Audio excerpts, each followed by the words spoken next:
Welcome.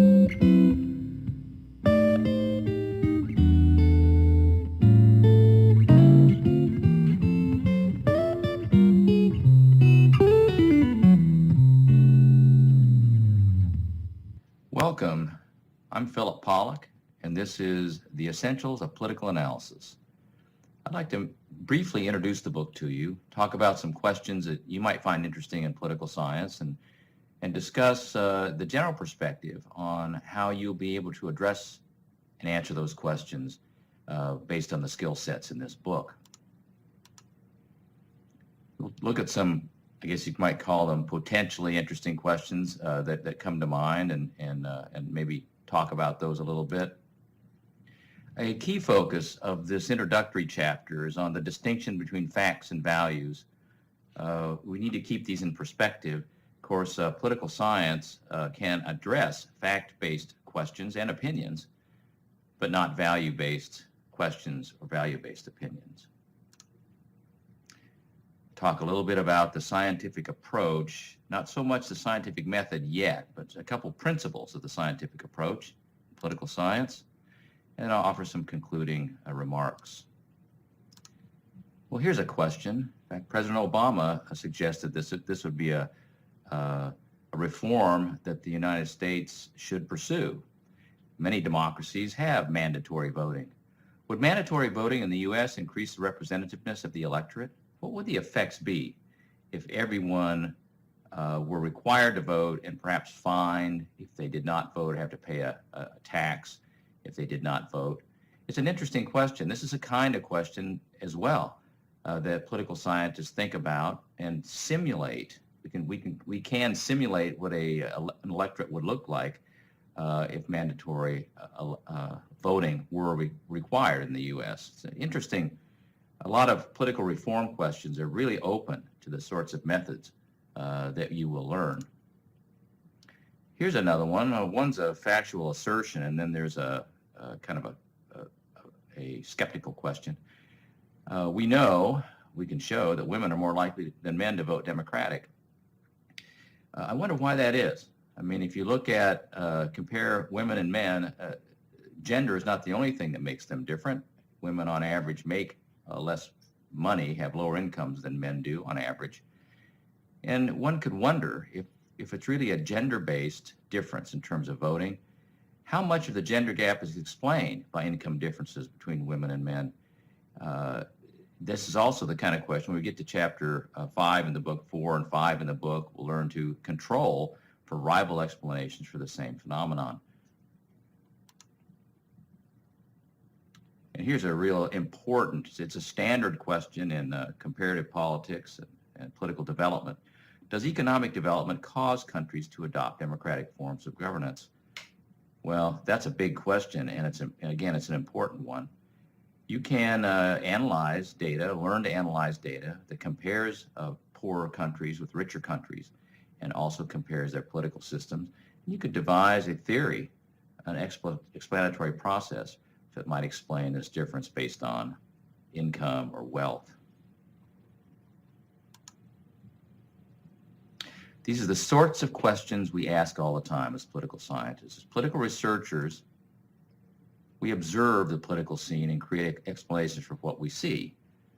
We might just notice something that varies, and we want to construct an acceptable, plausible explanation for it. It doesn't have to be correct, but it does have to be testable to find out if it's correct. We're going to frame hypotheses about political relationships. This is covered in the text as well, how to frame a correct hypothesis, or I'm sorry, how to correctly frame a hypothesis. The first part of the book, particularly chapter 1 and chapter 2, those chapters are focused on making measurements of political phenomena. We have to have accurate measurements of the concepts that we wish to discuss, empirical, concrete measures of political phenomena. We learn to test hypotheses about relationships. There are several, more than 2 or 3 or 4 types of methods we use: cross-tabulation analysis, mean comparison analysis. In this book, you'll also learn correlation, regression analysis, and logistic regression. And finally, I think it's important to recognize that political research does not take place in a vacuum. We exchange ideas, we discuss with our peers, with your fellow students, with your instructors.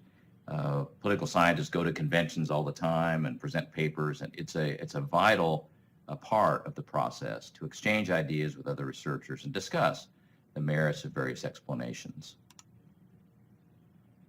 Now let's talk for a few minutes here about facts and values. This is an interesting and important distinction. You're interested in political science probably because you're interested in politics. That makes a lot of sense that you would be. And you're interested in politics probably from a values perspective. There are certain goals you would like to see achieved in the political system and certain other goals you would not like to see achieved. And so we have to make a distinction between the kinds of questions we can deal with in political analysis and the kinds of questions we cannot. Political analysis does not deal with questions of value. For example, here's a great question. You probably thought of this. Should wealth be more equally distributed in the United States? Well, you can really start a political debate, a rigorous political debate, discussing that question. But we can't answer should questions. We can, however, answer questions of fact. Is wealth equally distributed in the U.S.? Or I guess more generally, to what extent is wealth equally distributed in the U.S.?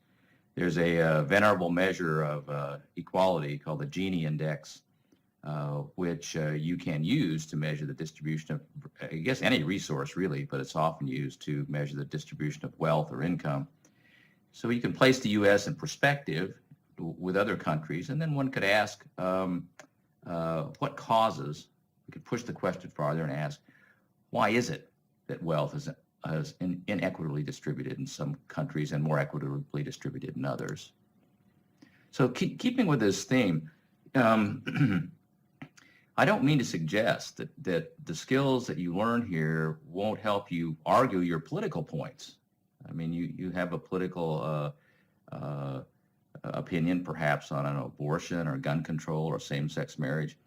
And if those opinions that you hold and that others hold are based on facts and not values, then indeed the skills you learn can help to further the debate and to perhaps shape opinions, your opinions and those of others. If one says, I support gun control because all violence is morally wrong, that's a value-based opinion. We all have value-based opinions.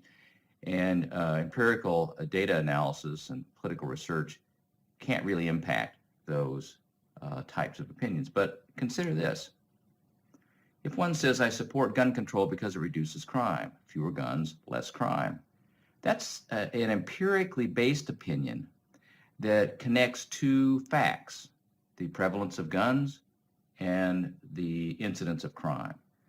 To the extent that we can answer this question, and of course a lot of scholars have addressed just this question, we can affect opinions and really have an impact on, at a higher level, have an impact on policies that go forward in the political system. So there's a lot of practical application to political analysis properly done. Political research cannot affect value-based opinions, but we can inform fact-based opinions. So here are some themes, sort of a mindset to take into political research. Political analysis requires clarity, questioning, skepticism again, intellectual exchange, it's openness, and discipline. You have to learn some basic methods here and apply those rigorously. It also involves openness, creativity, and imagination. I mean, when you construct explanations for something you're interested in, you can be imaginative. You can be imaginative as long as it's plausible and testable. It's really it's a liberating experience to think up explanations. The basic logic and methods, measuring and describing variables, coming up with theories, testing hypotheses, understanding statistical inference, gauging the strength of relationships. These things have really not changed in many, many years. One of the methods that you will learn in the book, the chi-square test of significance, was invented, I believe, in the 1890s. I think Carl Pearson developed the chi-square test. It's just, and we use it because it works.